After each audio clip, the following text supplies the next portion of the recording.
यहाँ भूत प्रेत, जादू टोना पिशाच ये सब बातें बहुत आम है।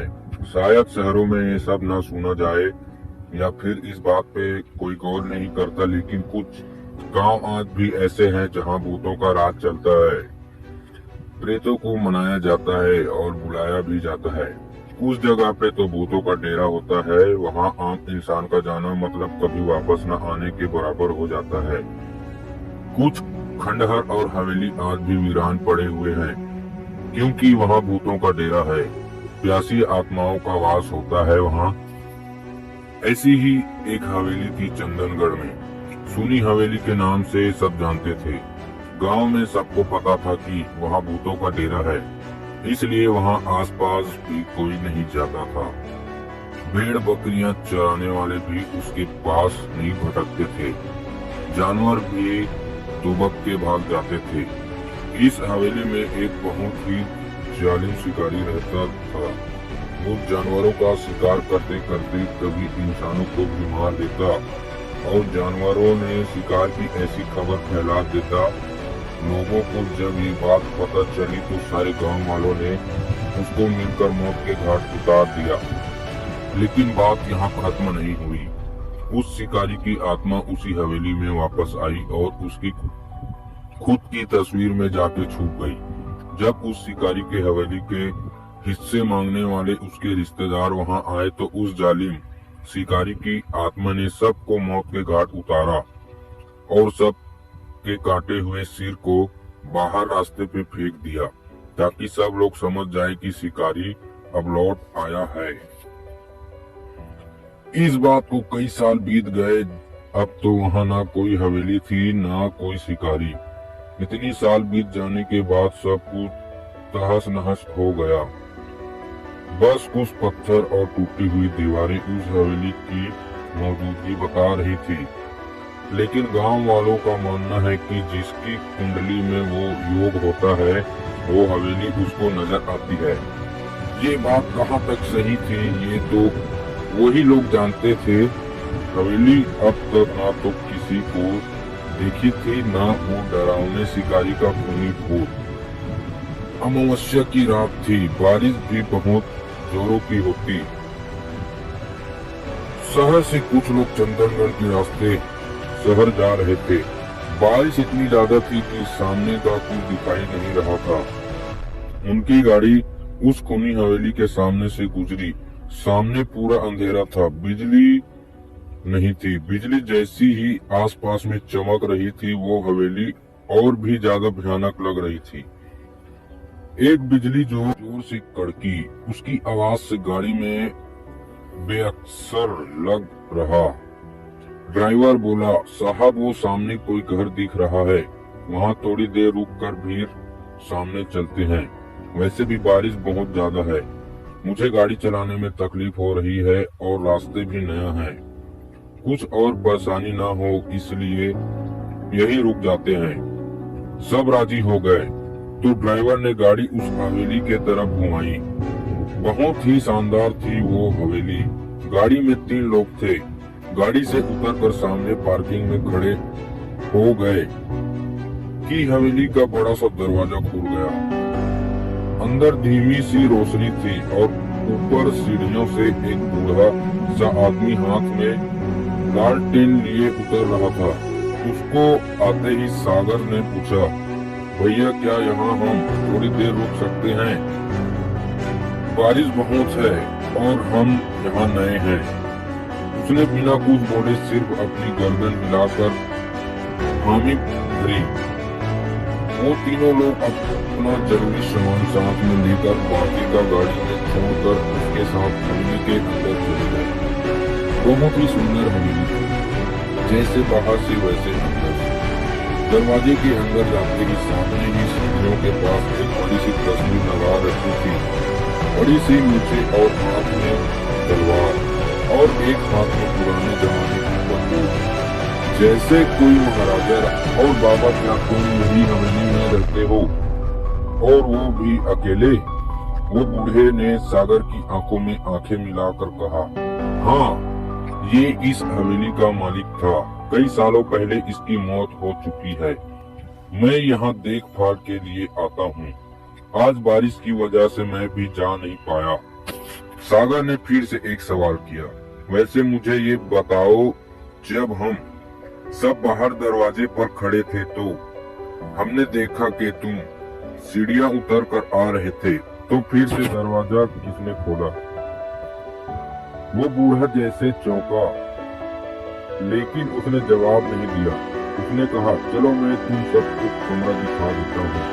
वो लोग सीढ़ी से जैसे सामने गए, ऐसे लगा कि कोई उन्हें देख रहा है। बहुत ही गुस्से से एकदम से सबकी नजर उस तस्वीर पर पड़ी। लगा कि उसकी आंखें हिली थोड़ी देर के लिए।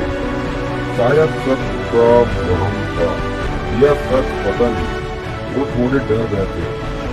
वो सबको सीढ़ियों के बगल में कमरे में लेके गया। वो लोग बहुत थक चुके थे। ड्राइवर गाड़ी में भी सोता पूरा, तो उसको किसी ने नहीं बुलाया। उनको आदत होती है, लेकिन हम तो गाड़ी में बिल्कुल भी नहीं रुकने वाले थे।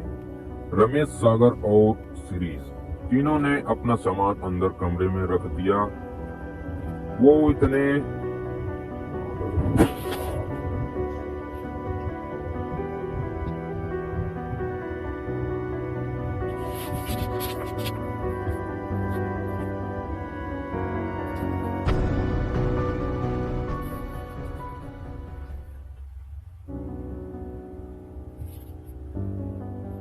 वो सबको सीढ़ियों के बगल में एक कमरे में लेके गया। वो लोग बहुत थक चुके थे। ड्राइवर गाड़ी में ही सोता बोल रहा था, सो उसको किसी ने नहीं बुलाया।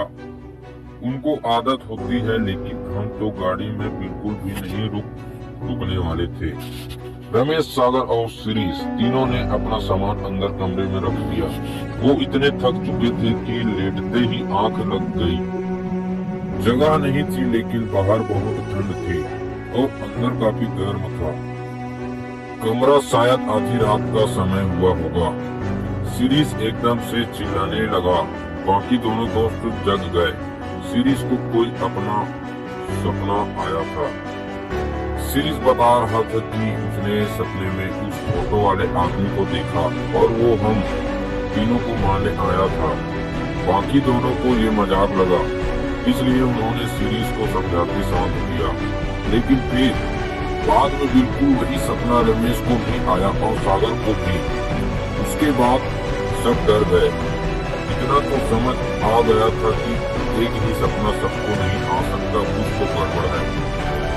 बाहर निकलने के लिए आवाज लगाई तो उस बूढ़े ने दरवाजा बाहर से बंद किया था।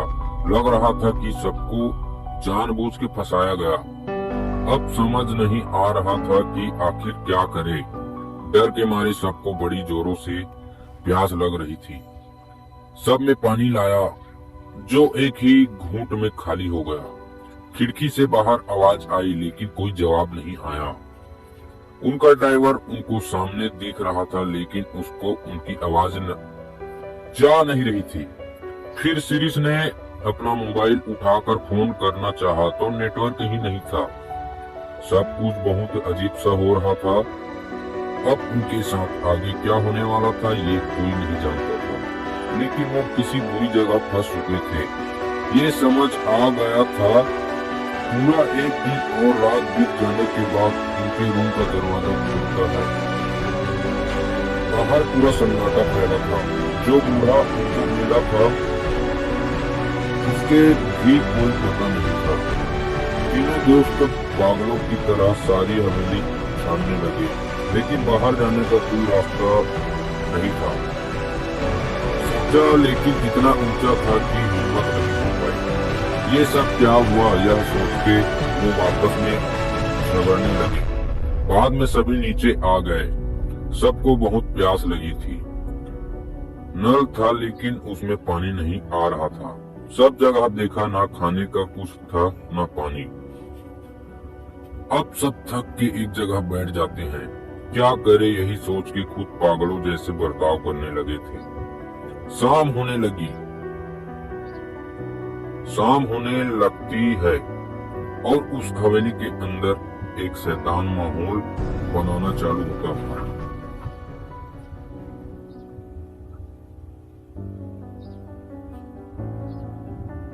तभी तीनों दोस्त आपस में लड़ने झगड़ने लगे। उनका रात का फेंका हुआ सड़ा हुआ खाना ढूंढ के खाने लगते हैं। रात बीत जाती है, सवेरा होता है और सवेरे सबको बहुत प्यास और भूख लगी होती है। सुबह फिर से सब लोग पानी को खोजते, लेकिन अचानक सागर का पैर सीढ़ियों से फिसलता है और उसका हाथ दीवार से लटक जाता है। खून निकलना चालू हो जाता है। खून देखते ही शिरीष और रमेश जैसे पागलों की तरह खून को चाटने लगते हैं। तभी सागर, अरे पागल हो गए हो क्या? तुम क्या कर रहे हो? जानवर हो क्या?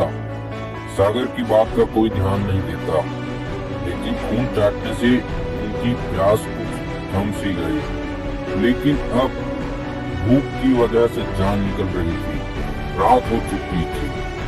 शिरीष और रमेश में न जाने शैतान समा गया था के अंदर। वो दोनों सागर पर टूट पड़े और उसको काटने लगे। खूनी खेल चालू हो गया था। शैतान ने उन दोनों को अपने वश में कर लिया। उस शिकारी की आत्मा ने दोनों को सागर का शिकार करने का जैसे आदेश दे दिया था, वो उसको काट रहे थे और खून को पी रहे थे। सागर की जान बची ही कितनी थी। इतने दिन का भूखा दोनों ने बच नहीं पाया। सागर की मौत हो गई। शिरीष और रमेश अब उसके पास बैठ के उसका मांस खाने लगे, जैसे कोई भेड़िया मरे हुए जानवर का मांस नोच रहा हो। वो मांस बहुत ही डरावना दिख रहा था। खून पानी और मांस खाके वो दोनों आदमखोर बन चुके थे। अब दोनों को शांति की नींद आई। सुबह सारी हवेली में सड़े मांस की गंध फैल चुकी थी। सुबह उठकर फिर से दोनों ने सागर की लाश में से खाना चालू किया, जैसे उनके अंदर का इंसान मर चुका था। रात होते होते अब उस लाश में कीड़े घूमने लगे थे। अब वो शिरीष और रमेश बगल के कमरे में जाके सो गए, लेकिन प्यास और उनका पीछा कहाँ छोड़ने लगा रही। अब दोनों एक दूसरे का शिकार करने की सोचने लगे। रमेश ने चालाकी से दरवाजे के बाहर खड़ा होकर पीछे से शिरीष के ऊपर वार किया। शिरीष का सिर किसी नारियल की तरह फट चुका था और जमीन पे खून ही खून था। रमेश जानवरों की तरह कभी फरस पर चाटता तो कभी शिरीष की लाश का मांस खाता। हैवानियत अपने चरम पर थी। शैतान उसके ऊपर हवेली हो चुकी थी। शैतान ने रमेश को कोई सोचने का मौका नहीं दिया। वो अपनी भूख मिटाने अब आराम करने लगा।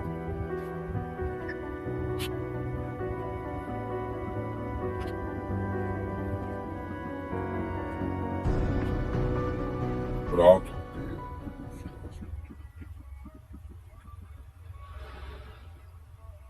हावी हो चुका था। शैतान ने रमेश को कोई सोचने का मौका नहीं दिया।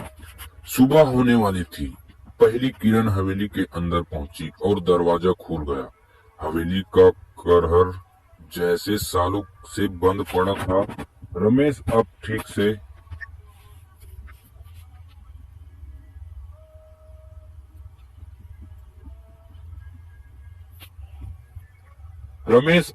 से चल नहीं पा रहा था।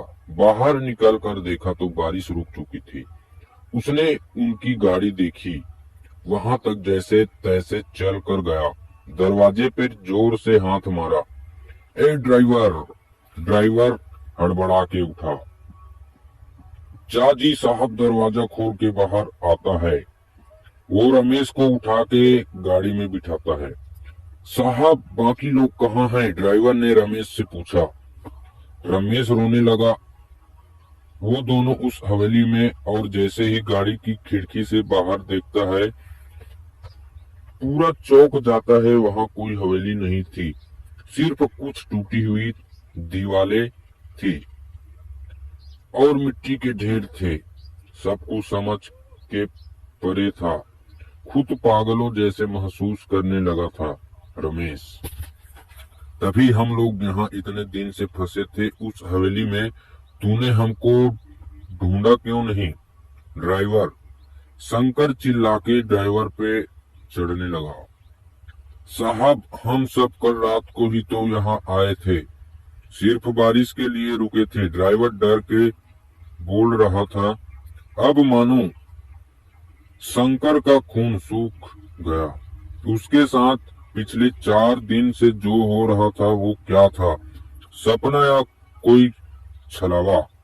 हवेली गायब और उसके दोनों दोस्तों का क्या हुआ था वो तो बस शंकर ही जानता था। वो बर्फ की तरह एक जगह जम गया, हिल भी नहीं रहा था। ड्राइवर ने जरा डर के शंकर को हाथ लगाया। साहब, शंकर गाड़ी की सीट पे ही गिर जाता है। वो सदमा सहन नहीं कर